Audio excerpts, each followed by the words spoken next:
साथियों सलाम, नमस्ते, सत श्री अकाल और जय भीम जोहार। साथियों घोषणा हो चुकी है, आपको पता है, निकाय चुनाव की। अब कौन कैसा दांव चलेगा ये देखने की बात होगी। वो कहते हैं ना कि शतरंज की बिसात वो बीत चुकी है, हर को अपने अपनी चाल चलनी है।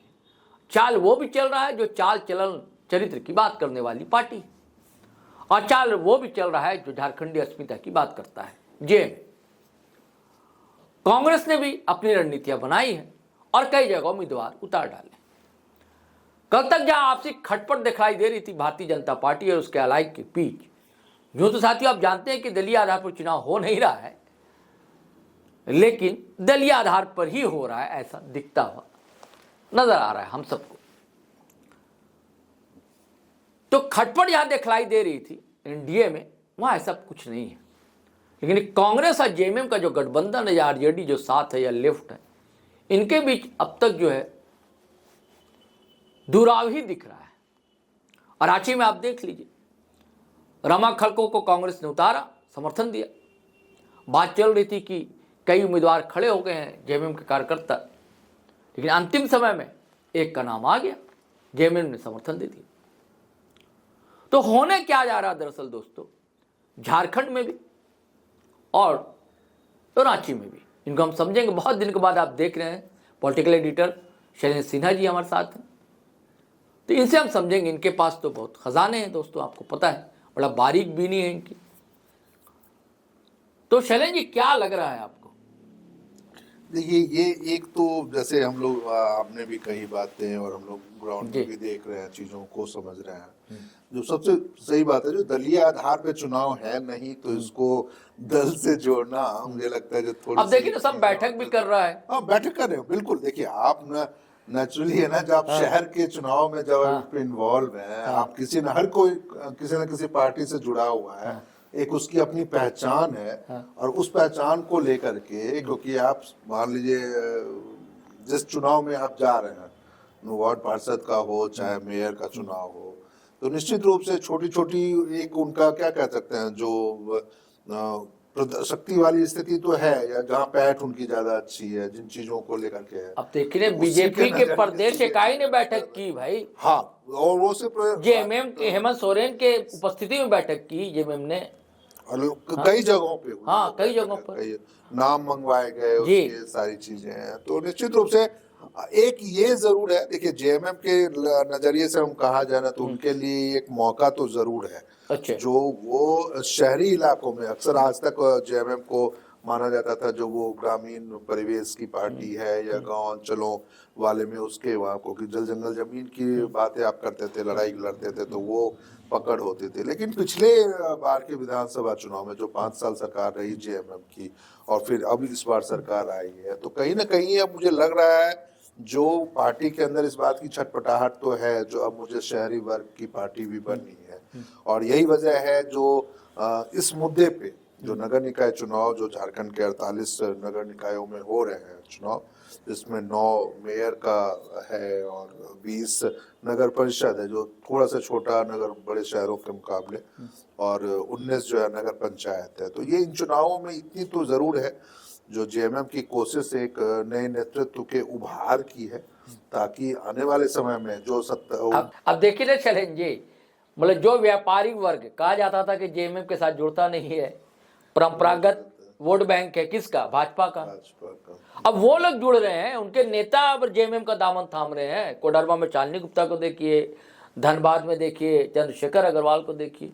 तो फैलाव तो हो रहा है अब शहर में, और लोग भी जुड़ रहे हैं। अच्छा, पलामू में पूनम सिंह, सही बात, सब शहरी लोग हैं ना भाई, वो भी आए, वो दूसरी पार्टी से आई, वो भी तो भाजपा से जुड़ी थी। नहीं, तो इसका एक मुझे लग रहा है ना, जब हमको लग रहा है थोड़ा सा और इंतजार करना पड़ेगा, जो चुनाव परिणाम हमारा क्या, हाँ, उसके बाद कि उसका क्या असर, हाँ, इम्पैक्ट क्या, यदि ये चुनाव जीतने में ये लोग कामयाब हो जाते हैं। हाँ। जैसे अब शालिनी गुप्ता के बारे में कही जा रही है, जो शायद उनको उस जगह पे, जबकि राजद की वो अच्छी पैठ है वहां पे, सहयोगी दल है, हाँ। उसके विधानसभा उम्मीदवार तक लड़ते रहे हैं चुनाव में, और बावजूद इसके यदि वहां से आप किसी नेतृत्व को ला रहे हैं पार्टी में, तो निश्चित रूप से तो कहा तो ये जा रहा है, जो शालिनी गुप्ता शायद उनको इस बात के लिए लाया गया है, जो महिला आयोग का जो पद अभी 5 साल 6 साल से खाली पड़ा हुआ है, तो उसमें शायद उनको एक जगह मिल जाए। लेकिन बावजूद इसके क्योंकि वो जिला परिषद की चेयरमैन रह चुकी हैं शालिनी गुप्ता, और या फिर आप चंद्रशेखर अग्रवाल की बात कर लीजिए तो वो मेयर तक रह चुके हैं धनबाद के, और धनबाद कांग्रेस का हमेशा से गढ़ रहा है। और लेकिन बावजूद इसके, क्योंकि जितनी सक्रियता अभी वो मथुरा महतो की देखी गई चीजों में या पार्टी से वैसे लोगों को जोड़ने में, सुदेव कुमार सोनू की, हाँ, तो एक जो फेस है ना, जो सवर्ण वाला फेस आप कह सकते हैं, जो हाँ। वो भी एक उस शामिल हो रहा है। हाँ, पार्टी काम कर रही है। हाँ। और सही कह रहे हैं, जो अभी चुनाव परिणाम जब आएगा उसके बाद देखा जाएगा जो क्या उनकी सक्रियता चुनाव तक पार्टी में बनी रहती है, या फिर कहीं ऐसा तो नहीं है जो चुनाव के बाद कुछ एक महीनों के बाद फिर वो घर वापसी करे जाए, या लेकिन इंतजार करते हैं। लेकिन एक अच्छी कोशिश तो है, जो आप चाल चरित्र की बात कह रहे थे, या फिर एक वो कह रहे थे जो जिस तरीके से इस चुनाव को लेकर के भी जो दल बदल हुए हैं, लोग इधर उधर हुए, या दलीय गठबंधन की जो चीजें टूटी है, ये देखिए एक बार भी ऐसा मौका नहीं मिला। अभी कांग्रेस के जो प्रदेश प्रभारी हैं के राजू, वो रांची में ही है या झारखंड में ही, बावजूद इसके मुख्यमंत्री से उनकी मुलाकात नहीं होती है, चुनाव पे चर्चा तक नहीं होती है, नगर निकाय चुनाव को लेकर के गठबंधन दलों के बीच में कोई बातचीत नहीं होती है, और सब अपने अपने उम्मीदवार, जो मैंने कहा एनडीए के बीच है तालमेल, एनडीए के बीच में, हाँ, क्योंकि बीजेपी वहाँ तालमेल दिख रहा है। आजसू बहुत कम जगहों पर, खासकर मेयर जैसे पदों के लिए वो सामने नहीं आए हैं, नगर पंचायत अध्यक्ष के या नगर परिषद अध्यक्ष के लिए नहीं आए, लेकिन बावजूद इसके, क्योंकि देखिए उनके पास ना खोने के लिए कुछ नहीं है। बीजेपी की यदि आज बात की जाए तो वो तो हमेशा से ये नहीं, उसके सामने चुनौती है ना कि विधानसभा में हार चुकी है, इसको जीतना है, बताना है। बावजूद इसके सर हम तो ये कहेंगे ना, जो बावजूद इसके वो, क्योंकि वो हमेशा से 2023 में कुछ जगहों पे 2020 से नगर निकाय चुनाव नहीं हुए, कुछ जगहों पे जैसे रांची में 2018 में हुए थे, 23 तक कार्यकाल था, हाँ, और 23 के बाद ये 3 साल से कार्य नहीं हुआ। तो वो बीजेपी तो हमेशा से ये मांग करती रही है, और ये कहती भी रही है जो चुनाव समय से होने चाहिए तो होने चाहिए। तो अब बीजेपी की रोशनी खलकोई तो अदालत गई थी, वो मामले लेकर के गई थी, तो वो उनको उनके पास खोने के लिए कुछ नहीं है। खोने के लिए हेमंत सोरेन के पास था, खोने के लिए कांग्रेस के पास था, जो जिनको लग रहा था, जो हाँ पिछले विधानसभा चुनाव से पहले यदि हो जाता और यदि वो मैसेज निकल जाता, जो पार्टी नहीं शहरों में रह पा रही है, लोकसभा चुनाव से पहले ये मैसेज निकल जाता, तो बीजेपी और कांग्रेस, जेएमएम और कांग्रेस के लिए और मुश्किलें आती है। तो इस बार इसलिए चुनौती। अच्छा, रांची में क्या लग रहा है आपको, कौन बन सकता है? रांची में देखिए बहुत मतलब कि मुझे बड़ा ताज्जुब हुआ था इस बात को जान करके, जब मान लीजिए एक आरक्षण का, मेयर पद के आरक्षण को लेकर के जब राज्य निर्वाचन आयोग ने सूची जारी की थी, और उसमें ये ऐलान हुआ जो अब राज्य में, रांची में खासकर जो पुरुष भी बन सकते हैं मेयर, और ये मतलब कि कोई भी एसटी का ही होगा, लेकिन वो पुरुष हो चाहे महिलाएं हो।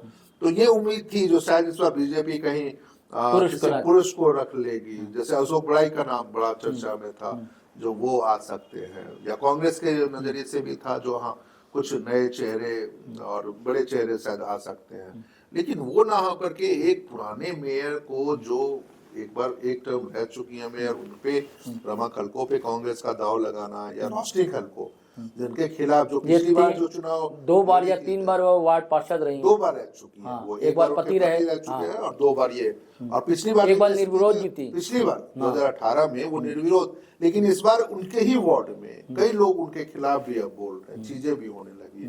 तो निश्चित रूप से ये एक था जो बीजेपी को एक ये पहल करनी चाहिए। क्रिकेटा की पूरी टीम हराने में लगी हुई है। अब देखिए ये उन्हीं के वार्ड में एक बड़ा दिलचस्प और आरोप लगा रही है कि जमीन दलाल हैं, इनको आदिवासी, ये कह चुके हैं कि आदिवासी का वोट हमको नहीं चाहिए, ये सब जिसना क्रिकेटा का आरोप है। तो अब मुश्किल तो ये है, लेकिन बावजूद इसके रांची में जो चुनाव जो है काफी कांटे का मुकाबला है होने वाला, जैसे आपने भी कह दिया, जो जेएमएम के ने भी यहाँ पे उम्मीदवार खड़ा कर दिया। आज जेएमएम का जो उम्मीदवार है, खबर है कि शायद मिशन का सपोर्ट है उसको। बिल्कुल, देखिए अब वो तो अब धार्मिक तौर पे अलग बात है, क्योंकि मान लीजिए आप जिस कौम से आप बिलोंग करते हैं, तो एक स्वाभाविक सा आपके पक्ष में एक रुझान उनका होता है, या चीजें होती है। तो वैसी स्थिति में कम से कम ये इतना तो बड़ा मैसेज निकल सकता है, जो ठीक है जेएमएम के उनके पक्ष में होंगे, और मिशन वाली बातें यदि आती है, लेकिन तब तो फिर चुनौती बढ़ जाएगी, चुनौती बढ़ जाएगी। रमा खलको के लिए बड़ा मुश्किल खड़ी कर देंगे, उनके लिए भी मुश्किल करेगा, क्योंकि देखिए उनके पक्ष में बंधु तिर्की है, हमेशा से कहता रहे जो शिल्पा शिल्पा तिर्की है, तो वो लोग भी हैं, या दूसरे जो और लोग हैं, मान लीजिए उनके संबंध बड़े, कांग्रेस के संबंध बड़े अच्छे हैं मिशन से, तो वैसे स्थिति में तो मिशन के सामने ये चुनौती होगी कि वो किसको चुनाव में।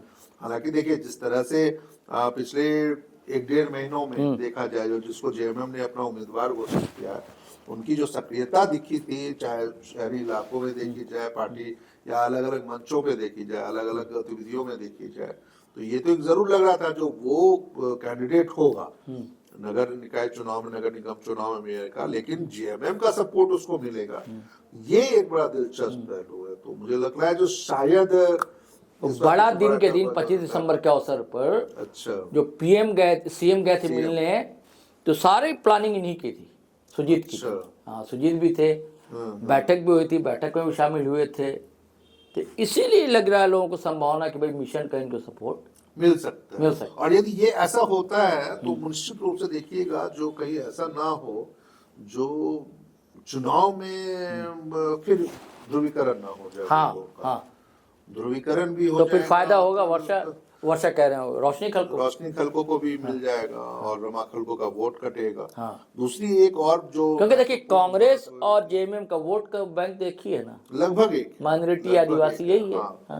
यही वजह है जो देखिए एक आदमी विधानसभा चुनाव लड़ता है जी, और मतलब एक पार्टी जेएमएम विधानसभा चुनाव लड़ती है रांची में, और दूसरी तरफ हटिया में कांग्रेस लड़ती है, और जब लोकसभा चुनाव आता है तो फिर ये, यानी दोनों एक दूसरे को ही सपोर्ट करते हैं।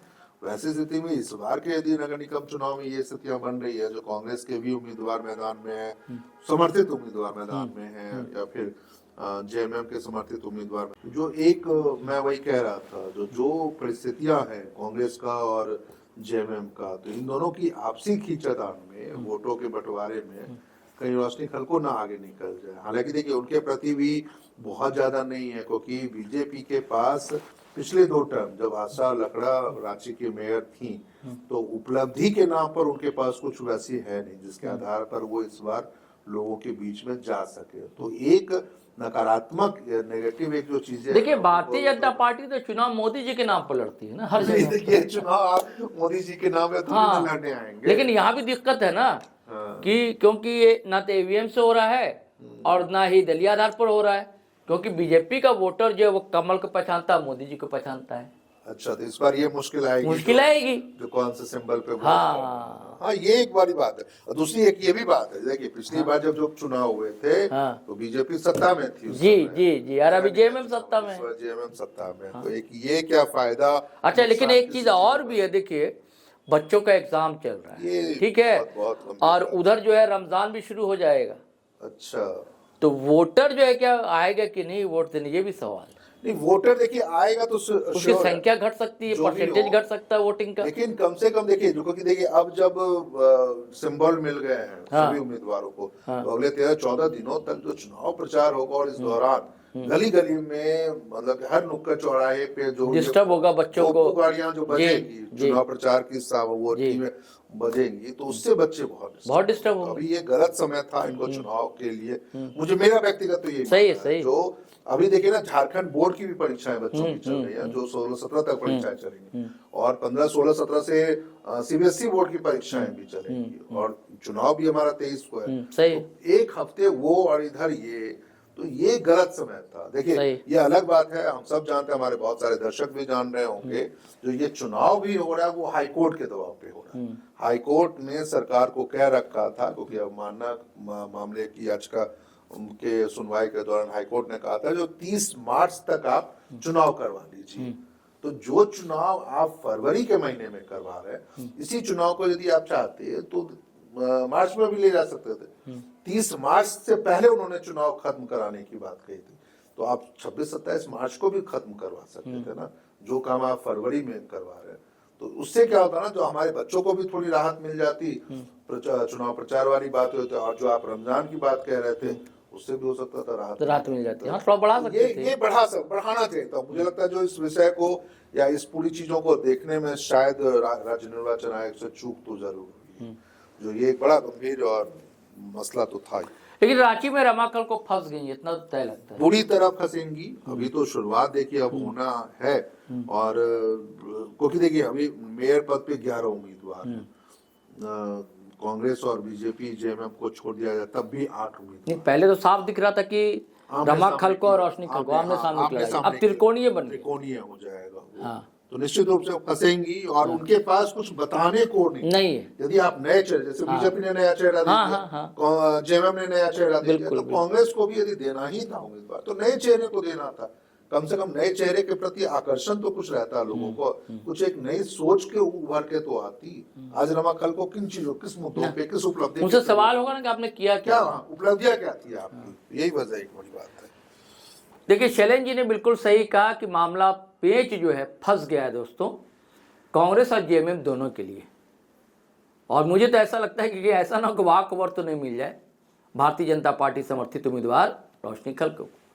अब देखने की बात होगी दोस्तों कितने वोटर निकल पाते हैं, बच्चों के एग्ज़ाम हैं, रमज़ान है, उसके बाद फिर हम हाजिर रहेंगे दोस्तों। लेकिन आपसे गुजारिश है कि अगर आपने हमारा चैनल सब्सक्राइब नहीं किया तो कर लीजिए, फेसबुक पर भी आए, वहाँ भी हम लोग मिलते हैं। और वीडियो हमेशा की तरह धड़ाधड़ फटाफट खटाखट शेयर कीजिए, लाइक कीजिए, कमेंट कीजिए।